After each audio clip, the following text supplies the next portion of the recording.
বৃষ্টি স্নাত এই জুমাতে সকলের আগেই মসজিদে উপস্থিত হওয়ার সৌভাগ্য যিনি দান করেছেন সেই মহান রব্বুল আলামিনের দরবারে শুকরিয়া আদায় করে পড়ি আলহামদুলিল্লাহ। মুহতারাম হাজিরিন, আমাদের প্রিয় নবী হযরত মুহাম্মদুর রাসূলুল্লাহ সাল্লাল্লাহু আলাইহি ওয়াসাল্লাম সর্বশ্রেষ্ঠ নবী, সর্বশেষ নবী, সর্বশ্রেষ্ঠ রাসূল, সর্বশেষ রাসূল। প্রিয় নবীজি সাল্লাল্লাহু আলাইহি ওয়াসাল্লাম সারা দুনিয়ায়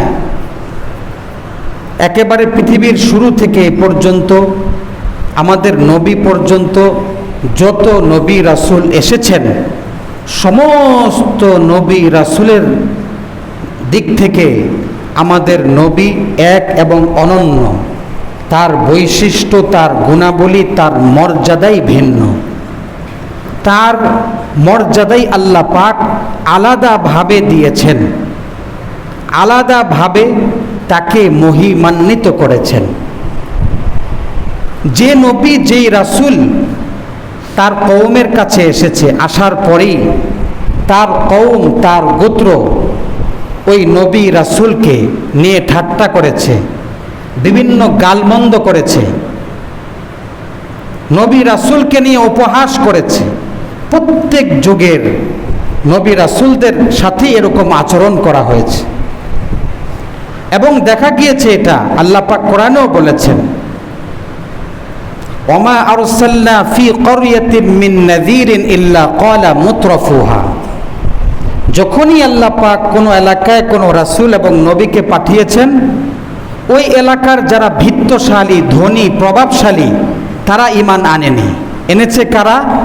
সমাজের গরিব, যারা ভিত্তশালী নয়, যারা প্রভাবশালী নয়, এমন দুর্বল গরিব শ্রেণীর লোকেরাই আগে ঈমান এনেছে। ইল্লা ক্বালা মুতরাফুহা ইন্না বিমা উরসিলতুম বিহি কাফিরুন। প্রভাবশালীরা বলেছে যে তোমরা যেই বাণী, যা কিছু নিয়ে তোমরা প্রেরিত হয়েছ, আমরা এটাকে অস্বীকার করি, নাউজুবিল্লাহ।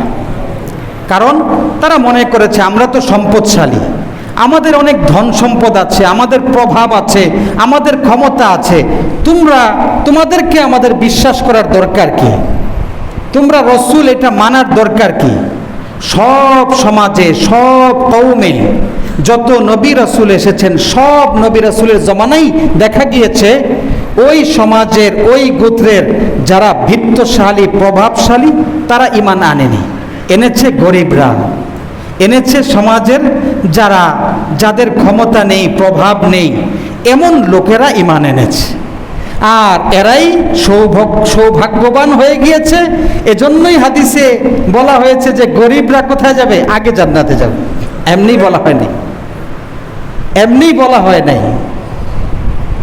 তো সব যুগে এই ঘটনা ঘটেছে এবং যত নবী রাসূল এসেছেন সব নবী রাসূলের জামানায় ওই নবী রাসূলরা তো অনেক হায়াত পেয়েছেন।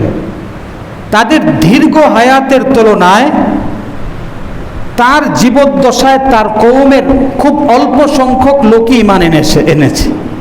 হযরত নূহ আলাইহিস সালাম 950 বছর দাওয়াত দিয়েছেন, তার প্রতি ঈমান এনেছে, তার কওমের লোক ঈমান এনেছে মাত্র 80 থেকে 82 জন। খুবই নগণ্য নয়, একদমই কম।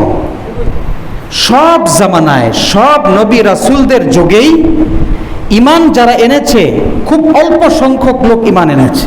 এমনও হয়েছে যে ওই নবী রাসূলের দাওয়াত দেওয়ার পরে মাত্র 1-2 জন, 4 জন ঈমান এনেছে। কিন্তু আমাদের নবীর বেলায় আল্লাহ কি করেছেন?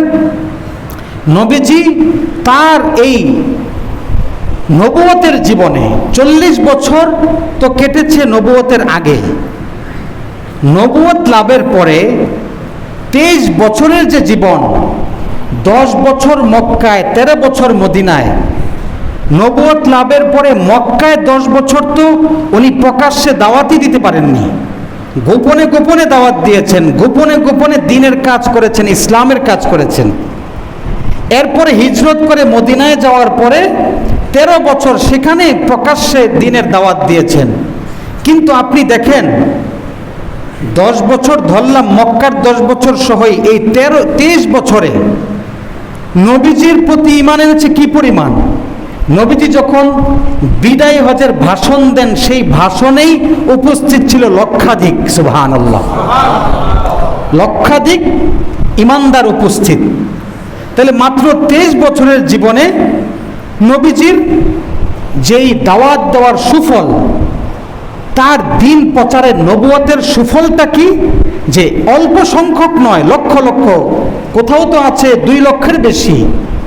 তো এই পরিমাণ লোক ঈমান এনেছে এবং কি দুনিয়ার আনাচে কানাচে বিভিন্ন জায়গায় দ্বীনের বাতাস, দ্বীনের হাওয়া চালু হয়ে গিয়েছে, দ্বীনের প্রচার প্রসার শুরু হয়ে গিয়েছিল, তাই না? এমনকি নবীজি তার জীবদ্দশায় মদিনায় ইসলামী রাষ্ট্র কায়েম করে গিয়েছিলেন, কি বলেন, ঠিক কিনা? হ্যাঁ, ইসলামী রাষ্ট্র কায়েম করে গিয়েছিলেন নবীজি তার জীবদ্দশায়। এবং নবীজি যখন মক্কা বিজয় করে মক্কায় প্রবেশ করেন, তখন নবীজি তার সঙ্গে 10,000 সাহাবী সঙ্গে নিয়ে তারপরে মক্কায় প্রবেশ করেন। তাহলে অন্যান্য নবীদের তুলনায় আপনি দেখুন, নবীর অল্প হায়াতের ভিতরে নবীজির জীবদ্দশায় দ্বীনের দাওয়াতের ফলে কি পরিমাণ লোক ইসলাম গ্রহণ করেছে, যেটা অন্য নবীদের বেলায় হয়নি। এবং ইসলামের কি পরিমাণ কাজ হয়েছে, সারা দুনিয়ায় ইসলাম পৌঁছে গিয়েছে, যেটা অন্য নবীদের দ্বারা হয় নাই। এইটা নবীর জীবনের একটা সবচেয়ে বড় মুজিজা, যা অন্যদের বেলায় হয় নাই। হায়াত কম, অন্যান্য নবীদের হায়াত বেশি, 1000 বছর, শত শত বছর। নবীর বয়স মাত্র 63, তাও তার মধ্যে 23 বছর উনি নবুয়তের দাওয়াত দিয়েছেন। এর মধ্যে ইসলামের এতটা সফল, যেটা অন্যান্য নবীদের বেলায় হয়নি। আমার ভাইয়েরা, যে যুগেই যে নবী এসেছেন, নবী আসার পরে ওই গোত্রের, ওই কওমের কিছু লোক সবসময় নবীদের কাছে একটা জিনিস দাবি করেছে, যে তুমি যদি নবী হয়ে থাকো তাহলে কিছু মুজিজা দেখাও, এমন কিছু দেখাও যেটা বাস্তবে হতে পারে না, এমন অবাস্তব কিছু পারলে দেখাও, সব জামানায়। এবং আল্লাহ তাআলা প্রত্যেক জামানায়, সেই জামানায় যে জিনিসটা সবচেয়ে বেশি প্রসিদ্ধ ছিল, যেই বিষয়টা সবচেয়ে বেশি চ্যালেঞ্জিং ছিল, চ্যালেঞ্জের বিষয় ছিল, ওই বিষয়ে নবীকে পারদর্শী করে তারপর আল্লাহ দুনিয়াতে পাঠিয়েছেন। মূসা আলাইহিস সালামের জামানায় জাদুর প্রচলন ছিল, জাদুবিদ্যা বিভিন্ন জায়গায় চলতো, মানুষ জাদু শিখত, অনেক জাদুকর ছিল, যেটা ভেলকিবাজি বলে, এগুলোর প্রচার প্রসার ছিল, অনেক জাদুকর ছিল এবং জাদুবিদ্যা সব দিকে চলতে থাকতো। আল্লাহ তাআলা মূসা আলাইহিস সালামকেও এমন একটা লাঠি দিয়েছিলেন, যেই লাঠিটা সাধারণ, একদম সাধারণ, অসাধারণ কিছু না, মানে এটা স্বর্ণের তৈরি না, বা তামা, লোহা, আপনার রূপা বা মণিমুক্তার তৈরি না, সাধারণ গাছের লাঠি।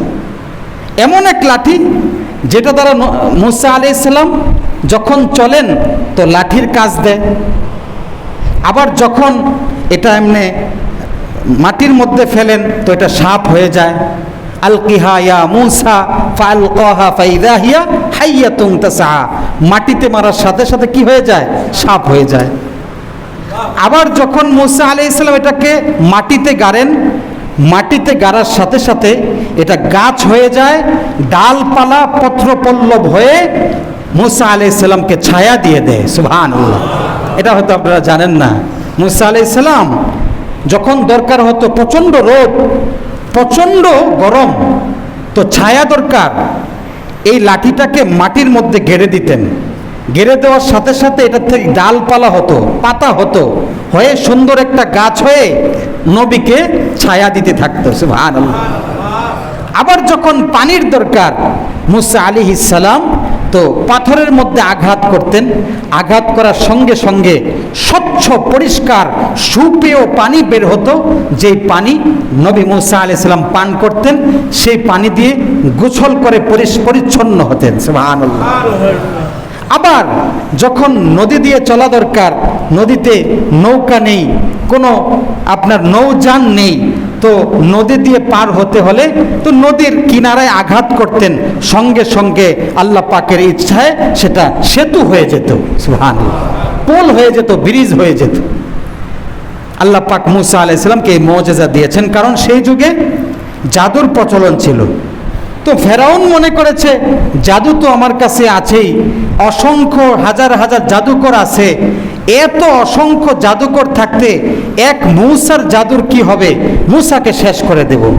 আল্লাহ পাক বলেন আমার মূসার এই ভাঙ্গাচোরা এই লাঠিটাই যথেষ্ট, আর কিছু লাগবে না। শুরু হয়েছে প্রতিযোগিতা, হাজার হাজার জাদুকর ভেলকিবাজি আর কি, রশি আর কিছু লাঠি এরকম নিয়ে এসেছে, ভেলকিবাজি শুরু করেছে।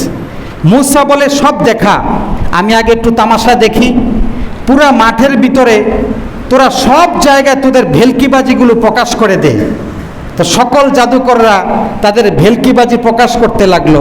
মূসা আলাইহিস সালাম সব দেখলেন চুপচাপ। আল্লাহ কানে কানে বলে দিলেন জিব্রাইলের মাধ্যমে যে মূসা এখন তোমার লাঠিটা মারো, ভাঙ্গাচোরা এই সাধারণ লাঠিটা একটু মারো দেখি। মূসা আলাইহিস সালাম মারলেন, মুআজিজা আল্লাহর কুদরতে সেটা সাপ হলো, এবং সাপ হয়ে একটা একটা একটা একটা একটা একটা করে করে সারা মাঠে যত হাজার হাজার এরকম ভেলকিবাজি সাপ মনে হচ্ছিল আর কি, সব সাপগুলোকে খেয়ে শেষ করে দিল। সুবহানাল্লাহ। আল্লাহ পাক মূসা আলাইহিস সালামের মাধ্যমে দেখিয়ে দিলেন যে তোদের জাদু, আমি এক আল্লাহ মূসাকে যেই মুআজিজা দিয়েছি এই মুআজিজার সামনে তোদের হাজারো ভেলকিবাজি আর জাদু এগুলো কিছুই না, আমার মূসার এক লাঠি সব শেষ করে দেবে। তো মূসা আলাইহিস সালামকে আল্লাহ পাক এই মুআজিজা দিয়েছিলেন। হযরত দাউদ আলাইহিস সালামকে আল্লাহ পাক মুআজিজা কি দিয়েছিলেন? ওয়া আলান্না লাহুল হাদিদ। আল্লাহ কোরআনে বলেন যে দাউদ আলাইহিস সালাম এই যে লোহাটা হাতে নিলেই ওনার হাতে আসার পরে লোহা নরম হয়ে যেত।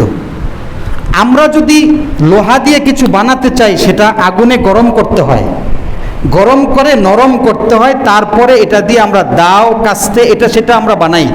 কিন্তু দাউদ আলাইহিস সালামের হাতে লোহা আসার পরে নরম হয়ে যেত, উনি যেভাবে ইচ্ছা সেভাবে এটাকে নরম করতে পারতেন, এটা দিয়ে যা ইচ্ছা তা এমনিই বানাতে পারতেন। আল্লাহ বলেন ওয়া আলান্না লাহুল হাদিদ, লোহা তার হাতে নরম করে দিয়েছে। তো দাউদ আলাইহিস সালাম এই লোহা হাতে নিয়ে কখনো এটা দিয়ে যুদ্ধের বিভিন্ন অস্ত্র তৈরি করতেন, তলোয়ার তৈরি করতেন, হ্যাঁ, খন্তি তৈরি করতেন। আবার এই লোহা দিয়ে উনি যুদ্ধের পোশাক তৈরি করতেন, লৌহ বর্ম তৈরি করতেন। আবার এই লোহা দিয়ে ডেক, পাতিলা ইত্যাদি এগুলা তৈরি করতেন, যা ইচ্ছা তা দাউদ আলাইহিস সালাম তৈরি করতে পারতেন।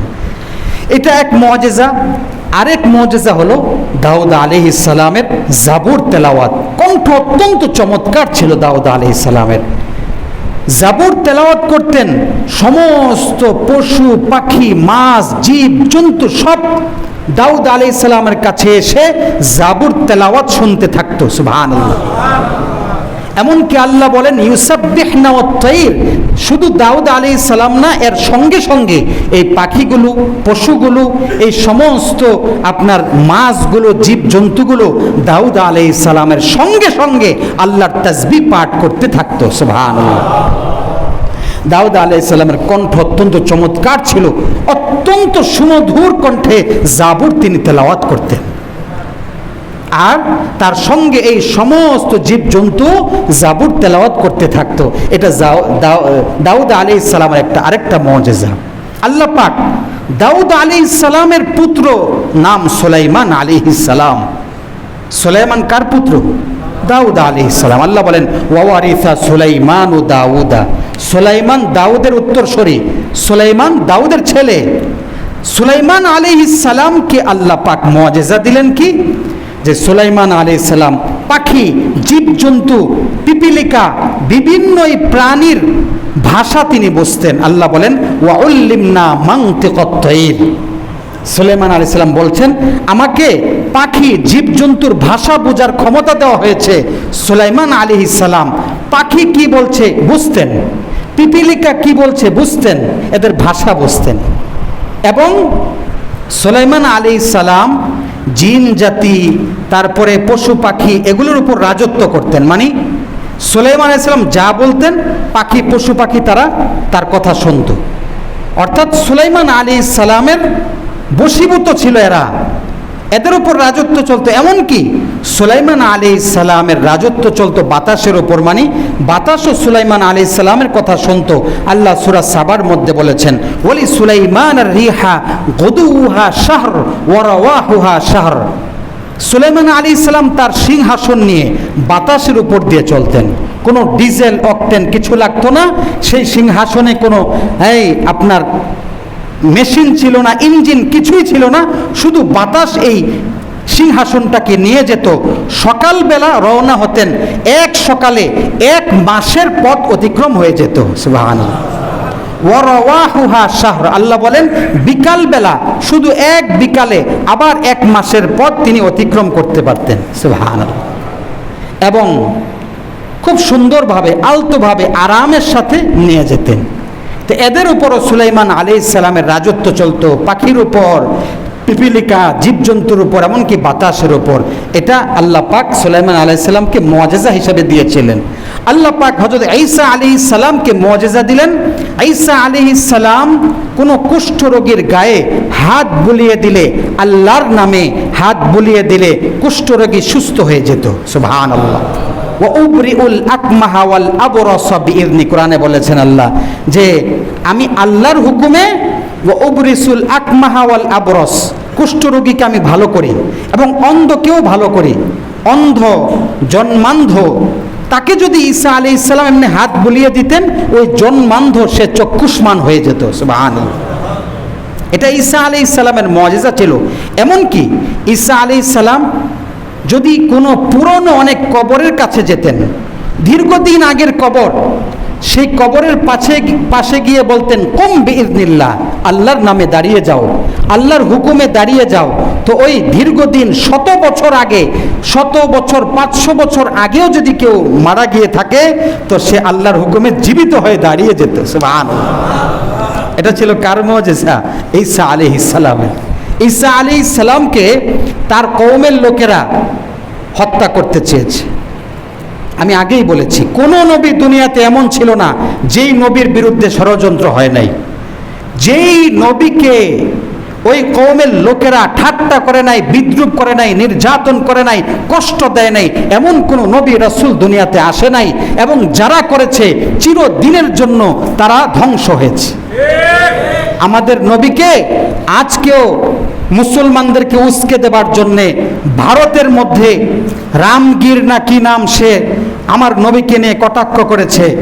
স্পষ্ট বলতে চাই যে করতে পারো, নবীকে নিয়ে কটাক্ষ করতে পারো, মুসলমানদের হৃদয়ে আগুন ধরাতে পারো ঠিক, কিন্তু তোমাদের ধ্বংস অচিরেই হয়ে যাবে ইনশাআল্লাহ।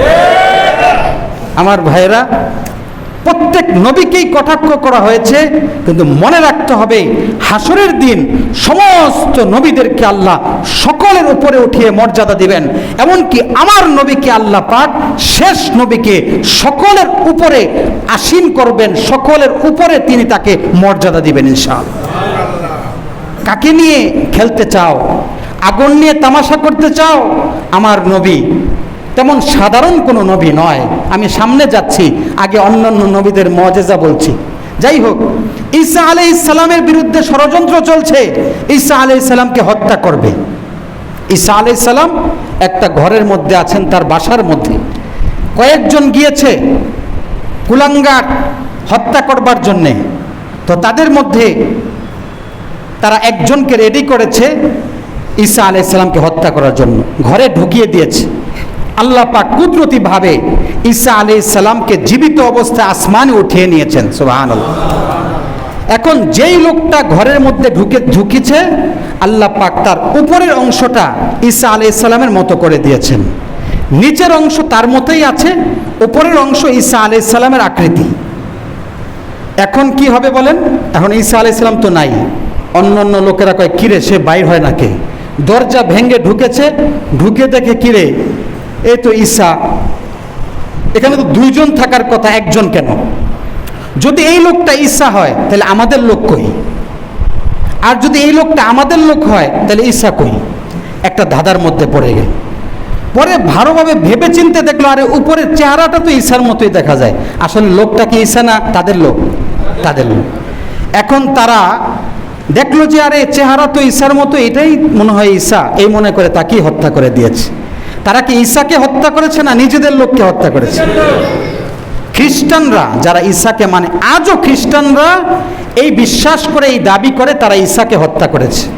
আল্লাহ বলেন ওমা কাতালুহু ওমা সালাবুহু ওয়ালাকিন শুব্বিহা লাহুম, তারা ঈসাকে হত্যা করতে পারে নাই, শুলিতেও চড়াতে পারে নাই, বরং তারা ধাঁধার মধ্যে পড়ে গিয়েছে। আমি আমার নবী ঈসাকে আসমানে উঠিয়ে নিয়েছি, এমনকি শেষ জামানায় শেষ নবীর উম্মত হয়ে ঈসা আলাইহিস সালাম দুনিয়াতে আসবেন। সুবহানাল্লাহ। কিন্তু খ্রিস্টানরা আজও মনে করে কি তারা হত্যা করেছে ঈসাকে, কিন্তু আসলে কি তাই না? আল্লাহর খেলা কেমনে বুঝবে? এটাও ঈসা আলাইহিস সালামের মুজিজা যা আল্লাহ ঘটিয়েছেন। আমার ভাইরা, সব নবীকে আল্লাহ মুজিজা দিয়েছেন, সব নবীকে। যাদের দ্বারা মুজিজা কাকে বলে? এমন কোনো বিষয় প্রকাশ করা যেটা বাস্তবে হওয়া সম্ভব না। যেমন একটা লাঠি, এটা কি সাপ হওয়া সম্ভব? মানে স্বাভাবিকভাবে সাপ হওয়া সম্ভব, কিন্তু আল্লাহ পাকের হুকুমে হয়ে গিয়েছে। এটা অস্বাভাবিক একটা কাজ হওয়া, এটাই মুজিজা। আমার নবীকে আল্লাহ পাক মুজিজা দিয়েছেন তার দুনিয়াতে আসার আগেই।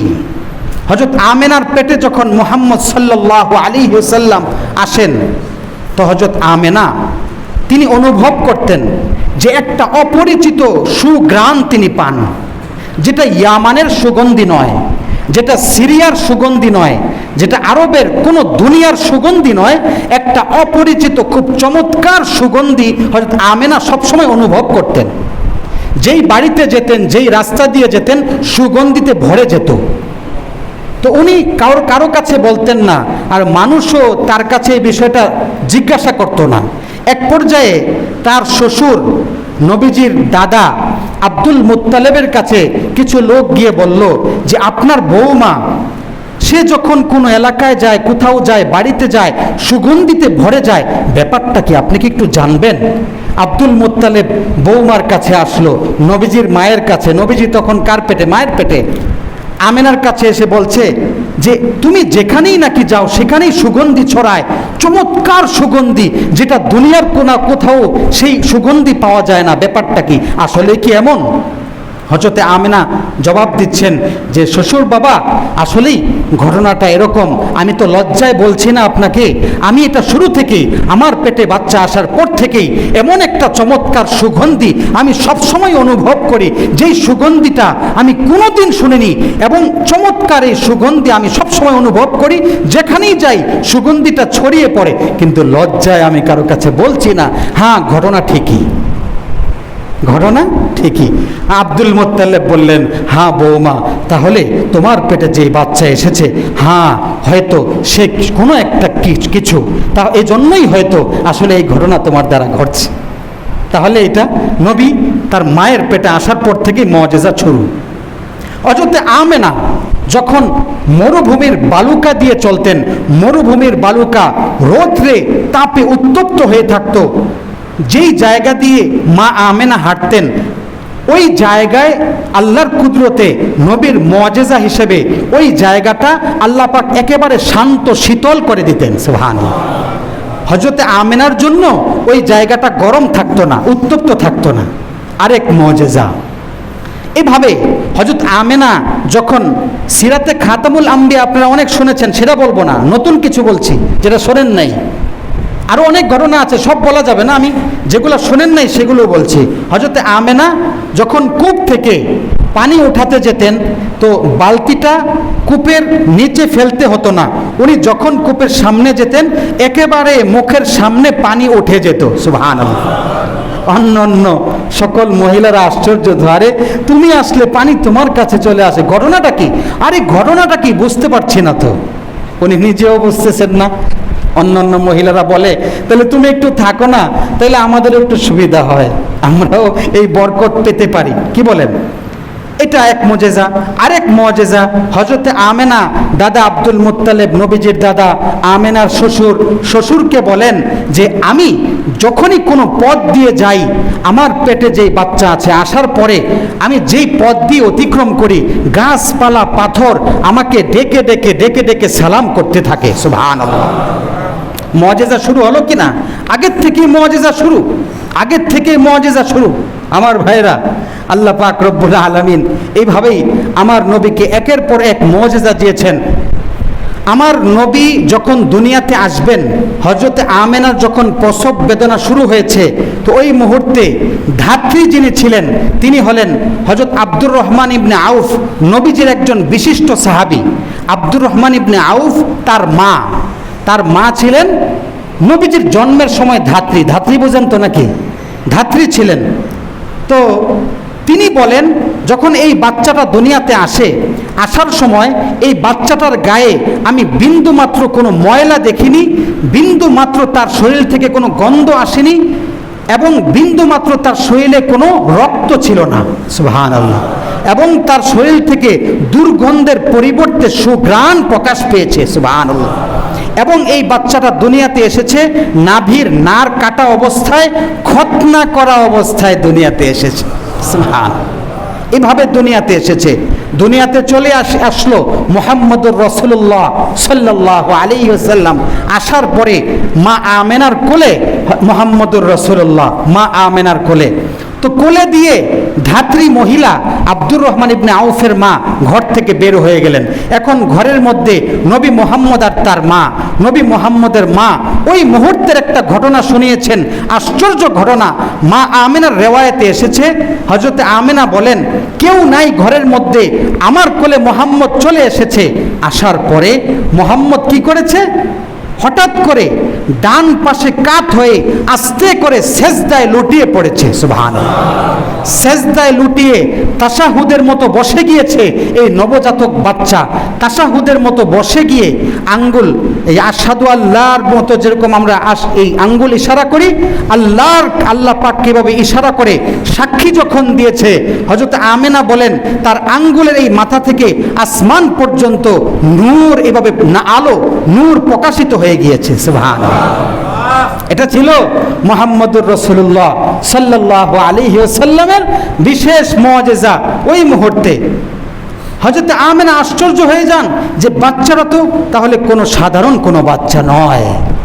এবং আল্লাহ পাক নবী মুহাম্মদকে বাবা হারা করেছেন দুনিয়াতে আসার আগেই, তাই না? বাবা নাই। তো বাবার আদর স্নেহ থেকে উনি বঞ্চিত হয়েছেন। এই বাবার আদর স্নেহ থেকে যে বঞ্চিত হয়েছেন, সেজন্য এই বাবার শূন্যতা পূরণের জন্য আল্লাহ পাক একটা কাজ করেছিলেন। সেটা হলো নবীজিকে মেরাজে ভ্রমণ করিয়ে সাত আসমান, জান্নাত, জাহান্নাম সব দেখিয়ে নবীর ভিতরের এই বেদনা, শূন্যতা আল্লাহ দূর করেছেন। সুবহানাল্লাহ। আসেন আরো কি মুজিজা আপনার। এরপরে জন্মগ্রহণ করার পরে আল্লাহ পাক একটা কাজ করেছেন। সেটা হলো হযরত আমেনা বলে, আমার কোলে আসার পরে আমার কোল থেকে অন্য কারো কোলে এখনো নবী যায়, মুহাম্মদ যায় নাই। এর আগেই কিছু সময়ের জন্য এই বাচ্চাটা আমার থেকে গায়েব হয়ে গিয়েছে। গায়েব বুঝেন তো, মানে আমার কাছ থেকে অনুপস্থিত নাই অল্প সময়ের জন্য। তাহলে কি হলো? ফেরেশতারা মুহাম্মদ সাল্লাল্লাহু আলাইহি সাল্লামকে, নবীকে ফেরেশতারা নিয়ে গিয়ে কুল কায়নাতের যত আল্লাহর মাখলুক আছে সব মাখলুকের সাথে পরিচয় করিয়েছেন যে ইনি হলেন শেষ নবী, শ্রেষ্ঠ নবী। সকলে নবী মুহাম্মদকে সালাম দিয়েছে এবং সব কুল কায়নাতের সমস্ত সৃষ্টিজীবের সাথে ফেরেশতারা নবীর পরিচয় করে দিয়েছেন। সুবহানাল্লাহ। এরপরে আল্লাহ পাক ফেরেশতাদেরকে বললেন, ও ফেরেশতারা, আমার নবীর মধ্যে কুল কায়নাতের যত সৃষ্টি আছে সব সৃষ্টিদের মধ্যে যেই যেই ভালো গুণ আছে ভালো গুণটা ঢুকিয়ে দাও। ফেরেশতাদের ভালো গুণ, জিন জাতির মধ্যে যারা ভালো, ভালো জিনের মধ্যে যে ভালো বৈশিষ্ট্য আছে এটা ঢুকিয়ে দাও। পাখির মধ্যে যে ভালো বৈশিষ্ট্য, যেমন পাখির মধ্যে ধৈর্য আছে, পাখির দিলটা অত্যন্ত নম্র হয়, এই বৈশিষ্ট্যটা তার মধ্যে ঢুকিয়ে দাও। সমস্ত পশুর ভালো ভালো যেই গুণ, এই গুণগুলো ঢুকিয়ে দাও। এমনকি আল্লাহ পাক 20 জন প্রসিদ্ধ যে নবী আছে, প্রসিদ্ধ শ্রেষ্ঠ নবীদের শ্রেষ্ঠ গুণাবলী আল্লাহ তাআলা আমার নবীর মধ্যে ঢুকিয়ে দিয়েছেন। 20 জন নবীর কি বৈশিষ্ট্য? হযরত আদম আলাইহিস সালামের বিশেষ বৈশিষ্ট্য ছিল সততা। এই সততার গুণ আল্লাহ নবীকে দিয়েছেন। নূহ আলাইহিস সালামের বিশেষ বৈশিষ্ট্য ছিল সাহসিকতা। এই সাহসিকতা আল্লাহ তাআলা নবীর মধ্যে ঢুকিয়ে দিয়েছেন। ইব্রাহিম আলাইহিস সালামের বিশেষ বৈশিষ্ট্য ছিল ঈমানের উপর দৃঢ় থাকা, আল্লাহর প্রতি একনিষ্ঠতা। এটা ইব্রাহিম আলাইহিস সালামের বৈশিষ্ট্য ছিল। সেই বৈশিষ্ট্যটা আল্লাহ নবীর মধ্যে ঢুকিয়ে দিয়েছেন। ইসমাঈল আলাইহিস সালামের বিশেষ বৈশিষ্ট্য ছিল আল্লাহর জন্য কোরবান হওয়া, একেবারে জান বিলানো এই বৈশিষ্ট্য, এবং সুন্দর ভাষায়, সুমিষ্ট ভাষায়, চমৎকার ভাষা শৈলীতে কথা বলার যোগ্যতা ছিল ইসমাঈল আলাইহিস সালামের। সেই বৈশিষ্ট্য আল্লাহ নবীকে দিয়েছেন। ইসহাক আলাইহিস সালামের বৈশিষ্ট্য ছিল অল্পে তুষ্টি, সব কিছুতে সন্তুষ্ট থাকা। এই সন্তুষ্টির গুণ আল্লাহ নবীকে দিয়েছেন। এভাবে লূত আলাইহিস সালামের বৈশিষ্ট্য ছিল প্রজ্ঞা। এই প্রজ্ঞার গুণ আল্লাহ নবীকে দিয়েছেন। সালেহ আলাইহিস সালামের বৈশিষ্ট্য ছিল পরিচ্ছন্ন একটা হৃদয়, পরিষ্কার হৃদয়। যেই আমরা বলি না পরিষ্কার মনের অধিকারী, এরকম পরিচ্ছন্ন একটা হৃদয় ছিল সালেহ আলাইহিস সালামের। সেই বৈশিষ্ট্যটা আল্লাহ নবীকে দিয়েছেন। এভাবে ইয়াকুব আলাইহিস সালামের একটা বৈশিষ্ট্য ছিল সৌভাগ্য এবং সুসংবাদ। অর্থাৎ আল্লাহ ইয়াকুবকে অনেকগুলো সন্তান দিয়েছেন, এবং সেই সন্তানদের মধ্যে ইউসুফ আলাইহিস সালাম হারিয়ে গিয়েছিলেন, আবার ইউসুফকে ইয়াকুব আলাইহিস সালাম পেয়েছেন, তাই না? এরপরে আবার ইউসুফ আলাইহিস সালামকে আল্লাহ পাক বাদশা বানিয়ে তার বাবাকে সুসংবাদ দিয়েছেন, সৌভাগ্যবান করেছেন। তো এই সৌভাগ্য এবং সুসংবাদ যেটা ইয়াকুব আলাইহিস সালামের গুণ, এই গুণটা আল্লাহ নবীকে দিয়েছেন। এভাবে ইউসুফ আলাইহিস সালামের গুণ হলো রূপ, সৌন্দর্য। অত্যন্ত সুন্দর করে আল্লাহ ইউসুফ আলাইহিস সালামকে সৃষ্টি করেছেন। সেই ইউসুফ আলাইহিস সালামের এই বৈশিষ্ট্যটা আল্লাহ নবীকে পরিপূর্ণ দিয়েছেন। এভাবে ইউনুস আলাইহিস সালামের বৈশিষ্ট্য হলো আনুগত্য করা, আল্লাহর পরিপূর্ণ আনুগত্য করা। সেই ইউনুস আলাইহিস সালামের সেই বৈশিষ্ট্য আল্লাহ নবীকে দিয়েছেন। হযরত ইউসা আলাইহিস সালাম একজন নবী, তার বৈশিষ্ট্য ছিল বীরত্বের সাথে কাফের বেঈমানদের সাথে লড়াই করা।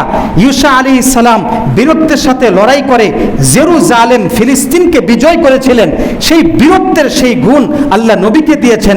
এজন্যই নবীজি অনেক কাফের বেঈমানদের সাথে যুদ্ধ করে, জিহাদ করে সেই এলাকাগুলো বিজয় করেছেন। ইউসা আলাইহিস সালামের এই গুণটা আল্লাহ নবীকে দিয়েছেন। এইভাবে আল্লাহ পাক ইলিয়াস আলাইহিস সালামের গুণ ছিল প্রভাব। এই প্রতাপের গুণ আল্লাহ নবীকে দিয়েছেন। এভাবে আল্লাহ পাক মূসা আলাইহিস সালামের গুণ দিয়েছেন। মূসা আলাইহিস সালামের গুণ একটা বিশেষ গুণ ছিল, অনেক শক্তি ছিল, এক থাপ্পড়ে শেষ মানুষ মারা যায়। তো নবীকে এরকম শক্তি দিয়েছেন আল্লাহ পাক। 40 জন বীর বাহাদুর, বীর পাহলোয়ানের শক্তি আল্লাহ নবীকে দিয়েছিলেন। সুবহানাল্লাহ। মূসা আলাইহিস সালামের এই বৈশিষ্ট্যটা আল্লাহ নবীকে দিয়েছেন। এইভাবে সুলাইমান আলাইহিস সালামের বৈশিষ্ট্য হলো রাজত্ব, ক্ষমতা, মানে মানুষ দেখলেই ভয় পায়, এরকম একটা বৈশিষ্ট্য আল্লাহ নবীকে দিয়েছেন। সুলাইমান আলাইহিস সালামকে যদি মানুষ সামনে থেকে দেখতো তার সিংহাসন আসছে, তাহলে ভয় পেত। কিন্তু আমার নবীকে শত্রুরা কিভাবে ভয় পেত জানেন? হাদিসে আসছে নুসিরতু বির-রুবি মাসিরাতা শাহরিন। নবী এক মাসের দূরত্বের অনেক পথ দূরে আছেন, এই দূর থেকে শত্রুরা নবীকে ভয় পেত। সুবহানাল্লাহ। এই সমস্ত নবীদের গুণাবলী আল্লাহ পাক নবীর মধ্যে দিয়েছেন। আল্লাহ বুঝিয়েছেন এই কথা, দুনিয়ার কোনো আমার মাখলুক হবে না, এমনকি কোনো রাসূল হবে না। সমস্ত ভালো বৈশিষ্ট্য আর গুণাবলী যা কিছু হতে পারে, সব ভালো বৈশিষ্ট্য আর গুণাবলী আমি এক মুহাম্মদুর রাসূলুল্লাহ বলেন সাল্লাল্লাহু আলাইহি ওয়াসাল্লামের মধ্যে আমি আল্লাহ সব বৈশিষ্ট্য দিয়ে দিয়েছি। সুবহানাল্লাহ। সব বৈশিষ্ট্য আল্লাহ একা নবীর মধ্যে দিয়ে দিয়েছে। আমার ভাইয়েরা, সর্বশ্রেষ্ঠ নবী পেয়ে আমরা খুশি না বেজার? আমরা ওরকম ভালোবাসতে পারি না। নবী আমাকে, এত বড় শ্রেষ্ঠ নবী আমাকে যেই পরিমাণ ভালোবাসতেন, উম্মতকে যেই পরিমাণ ভালোবাসতেন, আমি আপনাকে, আমার নবী এখনো যেই ভালোবাসেন, কবরে শুয়ে শুয়ে তার ছিটে ফোটাও আমরা এখান থেকে নবীকে ভালোবাসি না। সপ্তাহে একবারও নবীর উপর দুরূদ পড়ি না। 5 ওয়াক্ত নামাজ যেটা নবীর আমাকে বিশেষভাবে আপনাকে গুরুত্বের সাথে বলে গিয়েছেন, নবীর এই আদর্শটা আমি পালন করি না, নবীর এই বিশেষ গুরুত্বের এই নির্দেশ আমি পালন করি না, তাহলে আমি নবীর মহাব্বত কি অন্তরে লালন করি বলেন? কি অন্তরে লালন করি? যদি নবীর আদর্শই আমার মধ্যে না থাকে, নবীর আদর্শের দাড়ি যদি আমার মধ্যে না থাকে, নবীর আদর্শের টুপিটাই যদি আমার মধ্যে না থাকে, নবীর আদর্শের নামাজ যদি আমার মধ্যে না থাকে, যদি আমার মুখে নবীর দুরূদ না থাকে, তাহলে আমি নবীর কি ভালোবাসা প্রকাশ করলাম? হাসরের ময়দানে কিভাবে আমি চেহারাটা নবীকে দেখাবো আর কিভাবে নবীর শাফাআতটা আমি কামনা করব বলেন কিয়ামতের দিন? সম্ভব নয়। নবী যেভাবে আমাকে ভালোবেসেছেন ভালোবাসতে পারি নাই, ভালোবাসতে পারি নাই। আমার ভাইয়েরা, নবীজি সাল্লাল্লাহু আলাইহি সাল্লাম, সময় তো কম, আলোচনার সামনের দিকে যাওয়া যাবে না। যাই হোক, সর্বশেষ যে কথা এটাই যে আমরা যেন নবীকে পরিপূর্ণ মহাব্বত করতে পারি। নবীর মুআজিজা, তার জিন্দেগির পুরাটাই হলো মুআজিজা, তার জীবনের পুরাটাই হলো মুআজিজা। আজকে আমি আর আলোচনা দীর্ঘায়িত করতে পারবো না। আরও আলোচনার বিষয় ছিল নবীর জীবনের মুআজিজার কোনো অভাব ছিল না। অন্যান্য নবীকে আল্লাহ পাক একটা দুইটা মুআজিজা দিয়েছেন, আমার নবীকে হাজার হাজার মুআজিজা দিয়েছেন। অন্যান্য নবীর মুআজিজা, ও নবী চলে গিয়েছে, মুআজিজাও শেষ। এখন মুসার লাঠি, মুসা দুনিয়া থেকে বিদায় হওয়ার পরে এই লাঠি আর কি হবে না? সাপ হবে না। কিন্তু আমার নবীর মুআজিজা কোরআন, দুনিয়ার সব আসমানি কিতাব বিকৃত হয়ে গিয়েছে, কোনো আসমানি কিতাব আজকে অক্ষত পাবেন না, কিন্তু কোরআন আপনি খোলেন, কিয়ামত পর্যন্ত একটা নুকতা কেউ পরিবর্তন করতে পারবে না। এটা কার মুআজিজা? আমার নবীর মুআজিজা নয়। নবী দুনিয়া থেকে চলে গেছেন, কিন্তু মুআজিজা আছে। নবী যেভাবে সোয়া লক্ষ লক্ষাধিক মুমিন বানিয়ে গিয়েছেন, আজ এই বরকতেই আজকের দুনিয়াতে 200 কোটি মুসলমান যারা একবার হলেও নবীর নাম জপে, মাঝে মাঝে হলেও নবীকে ডাকে, মাঝে মাঝে হলেও দুরূদ পড়ে, নবীর এই মুআজিজা কিয়ামত পর্যন্ত চলবে। আমার ভাইয়েরা, এজন্য ভালোবাসা সর্বোচ্চ যেন আমাদের হয়, আর ভালোবাসার দাবি হবে নবীর অনুসরণের মাধ্যমে। নবীর অনুসরণ করতে পারবো তো ইনশাআল্লাহ? আল্লাহ পাক আমাদের সকলকে তৌফিক দান করেন। যদিও এটা মসজিদ, এটা মাঠ নয়, তারপরও আমরা নবীর উম্মত, আপনারা সকলেই আল্লাহর ঘরে গুরুত্বপূর্ণ জায়গায় এসেছেন। কোথায় আলোচনা আমাদের যাবে না যাবে সেটা নয়, কিন্তু আমরা মিম্বর থেকে এটা বলতে চাই, ভারতে অতি আপনার সমকালীন কয়েকদিন পূর্বে একজন নবীকে নিয়ে কটূক্তি করেছে। তারা এর মাধ্যমে আমার নবীকে, মুসলমানকে, ইসলামকে দুনিয়াতে কলুষিত করতে চায়। মনে রাখতে হবে, আল্লাহ বলেছেন, ইউরিদুনা লিইউতফিউ নূরাল্লাহি বিআফওয়াহিহিম, তারা আল্লাহর নূরকে, নবীর আদর্শকে দূর করতে চাইলেও কিয়ামত পর্যন্ত এটা দূর করতে পারবে না। এবং আমরা এখান থেকে বলতে চাই যে ভারতে মোদি যদি তাকে দৃষ্টান্তমূলক শাস্তি, অর্থাৎ যদি তাকে শুলিত চড়িয়ে হত্যা না করে, আমরা বাংলাদেশের মুসলমানরাও প্রয়োজনে ভারতের